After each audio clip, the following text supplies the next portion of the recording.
Today's video finds us kind of in the middle of nowhere. I got up early this morning to come out here and see an 11th century Khmer temple, and you can see it kind of behind me. This is Prasat Pueai Noi, and I'm not sure what that means, but it's like the little castle of something. Anyway, it's not a huge ruin, it's just kind of interesting. It's the most significant Khmer site here in Khon Kaen province. It was originally built in the 11th century, and I think it was remodeled in the 13th century. And there's a couple lintels that are supposed to be really cool to see. And this was actually the site. There's like some Khmer inscription talking about that there was an execution of some hermit out here. So anyway, we're gonna walk around, we're gonna look at this, and we're gonna see what we see today.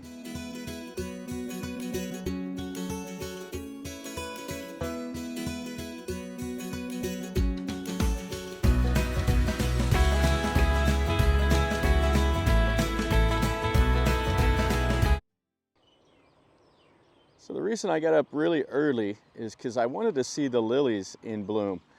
I was reading about this and they said that there's the ponds, and I was really hoping to see some cool lilies bloomed out. You can see a few pink ones, and then you got the lotuses over here, these white lotuses. And there's a police station right next to it, right over there. And then there's a modern temple over this way. Looks like they're kind of adding on to it. And we're gonna walk up here and we're gonna see, and you can see there is the Prasat right there in front of us. And it looks like at one time they had a walkway up here that would have been for some of the ceremonies, probably coming over here and doing it in the water. And they've came back in, they've remodeled a little bit. You can see the laterite stones. Yeah, this is kind of just out here. Now getting here, I got up early this morning in Khon Kaen, and I came down here and I thought it was about 45 kilometers, but it took me a full hour and a half to get down here. And I was freezing my butt off on the motorcycle. Oh, it was cold. I can't believe it. My hands are like tingling from being cold and my feet. You can see here, there's some of the pink lilies. Yeah, I always like seeing the lilies in bloom. There's not very many of them. It's kind of a little bit too deep here, I think, in this pond. And there's another one right over on the other side of this hill. And you can see right here, that's one of the places of the laterite stones that they built here. Yeah, these pink ones here are really quite nice. Yeah, so you can see here, this was like a little structure on the front of the temple. This is the north of it. I'm not sure what they would have done with this part. It was probably incorporated into one of their rituals anyway. And then we'll go into the castle, and you can see over here, this would have been the moat. And some birds flying off. They have the cattails over there, and then they have the lotuses and some other little flowering plants, some little white ones. Oh, there's two other people here. I didn't expect to see anybody out here at this little ruin, but it's cool that somebody else made the trip. So you see here, it has the laterite stone base, then it has the sandstone around the door, and you can see a little bit of the lintel. So this would have been the gopura right here. That's what they call the gates. You can see where they drilled the sandstone, and then they have the normal faux windows right here. And check out that lintel. Oh, that's really nice. And then you can see the Roku thing up there above and the Naga. This would have been quite tall. It's missing the very top of it. You can still see some really nice stone carvings. This one over here looks like it might have been restored. It's in too good a shape. And then the laterite stones, and they carved all those too. They did so much stonework with this. You can see up at the top of the gopura there. So that lintel's pretty deteriorated. And then the faux window over here. And all those laterite stones that they've stacked up. And you can see they incorporated the sandstone in it also. So there's some sandstone there that they've carved. Oh, I just really like seeing stuff like this. Oh, and we're gonna go look at that one.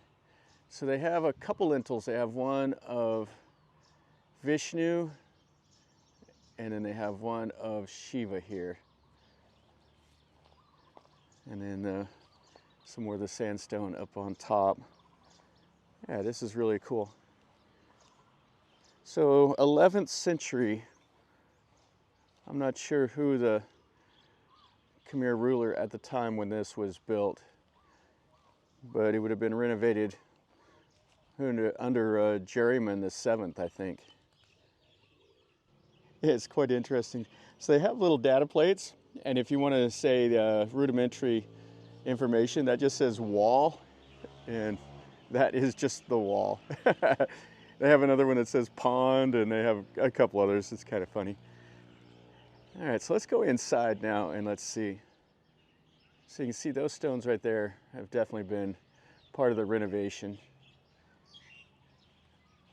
And it's just a peaceful little ruin out here. Like I said, it was a little bit of a haul to get over here, but it's quite worth it. I like seeing stuff like this. So this is inside the Gopura. So this would have been the entry, and you would have came in. And a lot of times they carved these stones right here. These, they just kind of made them into maybe like an octagon shape. And those would have held up the lintel up above the door. And then they carved these right here at a 45-degree angle.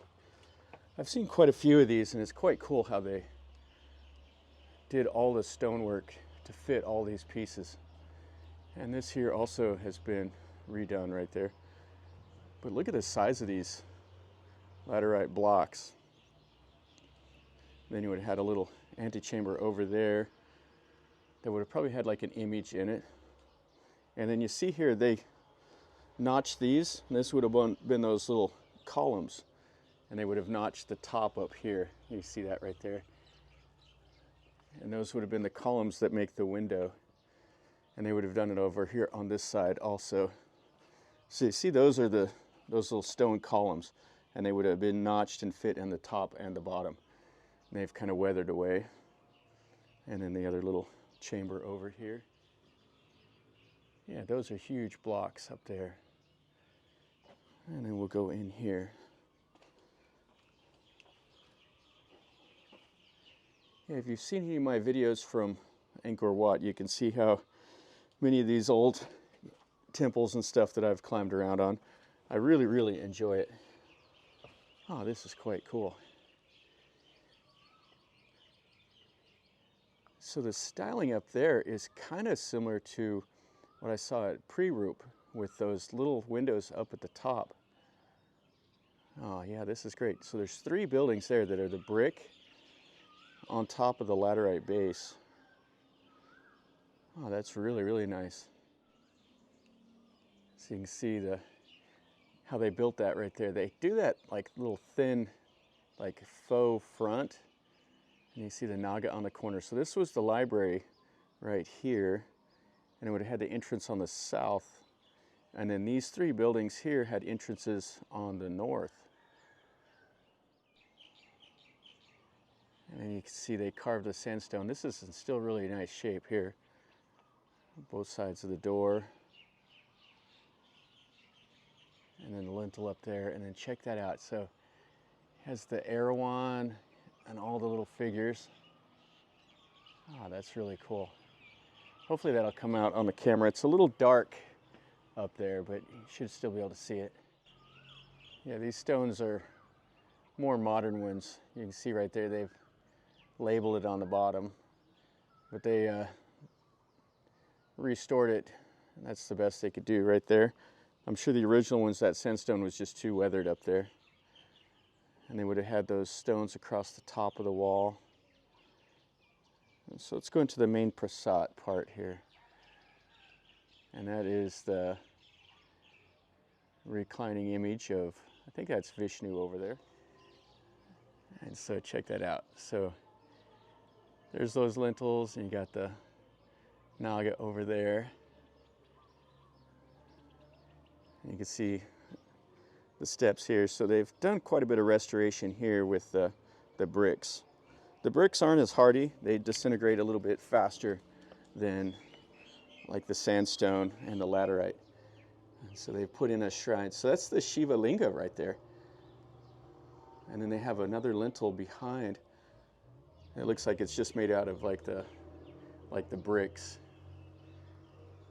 Yeah, this is really cool. So these three are all on the same base of the laterite. And then you have the faux doors over here also, which is the normal Khmer styling. So let's look at this one over here. So I actually misspoke. That's actually to the east, which seemed right, but I was reading that the pond was on the north side of it. So this is towards the east, and that door is open towards the west. And then we have another little Shiva Linga in here. Oh, this is a small low door, and then we can see the stone carvings right here. Yeah, this is really, really cool. Yeah, this is nice. You can just walk around here at your leisure. If you're not really into like the styling and stuff like that, this is about a 10-minute stop or so. If you like looking at all the little details, you can spend a couple hours here. And then you can see the moat. You got chickens and stuff over there. And then we have the Gopura here on the back. And you can see the faux doors and another one of the lintels. Yeah, this is really a nice little site. So this is kind of interesting. So they had steps there, and that went down between the Gopura, the rear entrance, and the center prongs. And you can see how that sandstone above there, that lintel is kind of weathered down. And you can see up there, that one's pretty weathered in the middle, and then the naga on the side.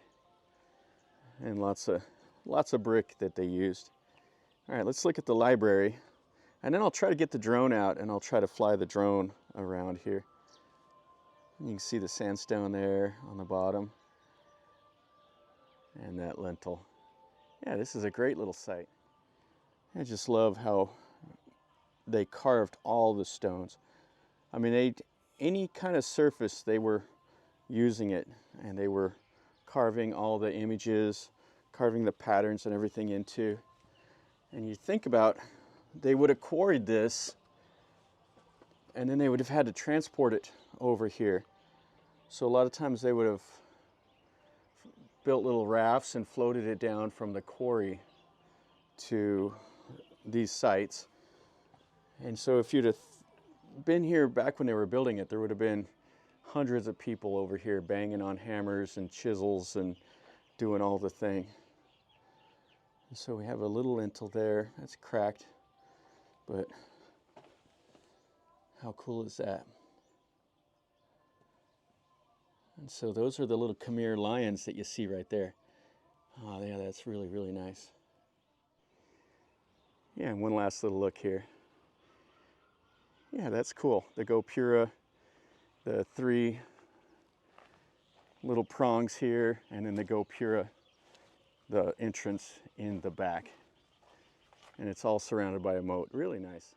So that's going to finish up our video over here at this cool temple. This is really a nice little thing to see. It's not overly large, so it doesn't overwhelm you like some of the temples that you would see like in Angkor Wat. Those are just, oh, those just blow you away. Here, you can kind of take it in as a bite-sized chunk and kind of see the styling, learn a little bit about it. There's a little bit of information at the front of the temple. There's not a whole lot in English, just the small little data plates that you saw. But you know, you can learn a little bit about it and come over here and appreciate how this temple was built. So if you enjoyed this temple, definitely smash the like button. If you're new to the channel, subscribe, stick around, and then you're notified when I post a new video. And leave me a comment down below, tell me what you think. If you know more about it than I do, let me know. And until next time, from over here in Khon Kaen province, remember, life is a journey. Until next time, Enjoy.